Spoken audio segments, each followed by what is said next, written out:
This is the Tennessee Valley News Hour on 89.3 HD3 News and Talk.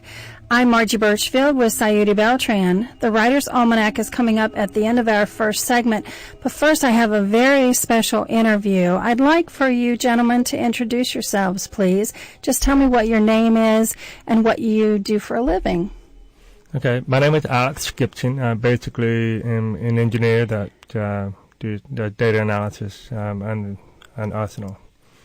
My name is RJ Ortiz. Something similar. I do test engineering for the military.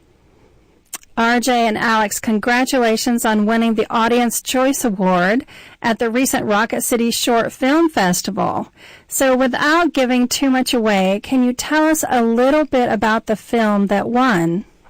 Okay, basically the idea behind this is, about a man that wakes up and he kind of loses track of time, and every day he is faced with a different holiday, kind of like a Groundhog Day twist, but instead of it being Groundhog Day every day, it's just another holiday, and he is never prepared to handle what's coming next.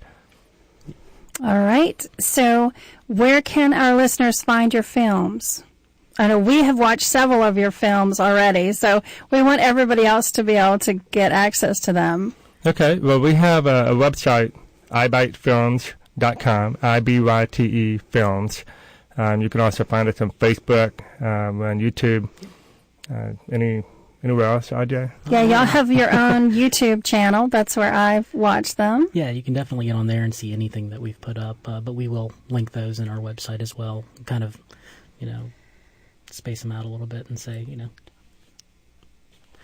All right, great. So, Alex, two of your childhood heroes were Ray Bradbury and Stephen King. My favorite from Ray Bradbury is I Sing the Body Electric. How do you use their influence in your films? Well, Stephen King has always been an influence to me because of, just the addressing fears and helping us address our own fears and what we experience in our films. And for Ray Bradbury, it's basically the idea of being able to take anything, any ordinary concept, and making a short story of that. And kind of what we did with iBite Films, the original idea was to produce bite-sized short films that we can kind of tell a story with a good punch. And sometimes they can be a little terrifying, sometimes they may not be. But anyway, we hope to draw from those influences. RJ, as Alex said, your film company is iBite Films, and once again, that's IBYTE for our listeners. How did you and Alex come up with that name? Well, I guess we were really just trying to come up with something that was unique, maybe branding, if you will. At the end of the day, it became more of a, is this going to stick in somebody's head? So we really came down to, we make short films, we like them, they're bite-sized, and we really want to, delve into the horror stuff as well every once in a while, and, movies with a bite. So it made sense. I think Alex actually came up with the name. We threw around a few names between each other before we just finally settled on that one. And it was less about the name. And at the end of the day, it's not really about the name. It's about what we make. So, it's just something to remember. So I'm pretty sure most people will look at that name and remember it. I remembered it. I only had to be told once. Alex, you're an engineer by profession. Was there one event that sparked your passion for filmmaking during this time in your life? I can't really say it's one particular event, but if I did have to say that, it would have to be with Jeffrey Piker bringing the filmmaker out in Decatur that brought some people from The Walking Dead and Texas Chainsaw Massacre to be part of his short film called Red Rose. And when I saw that, I had the opportunity to have dinner with those actors, and long story short, it just made me aware that, wow, we can actually do filmmaking here in North Alabama. It's not all in Hollywood or in Atlanta.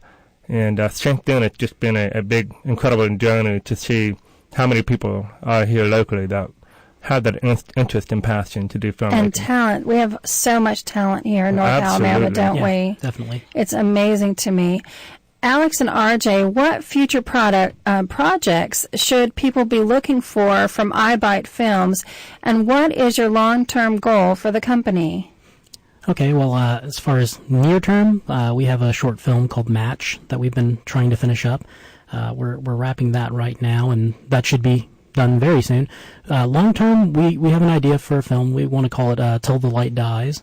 And I don't want to give too much of it away, but about brothers and maybe some zombies involved, things like that. But maybe a little more interesting than the normal zombie fare that we have nowadays. And as far as long-term efforts, I know that in the short term we've wanted to hone our craft by making lots of short films, and that's something we want to do. But I think that ultimately we want to make long, 90-minute, 120-minute films.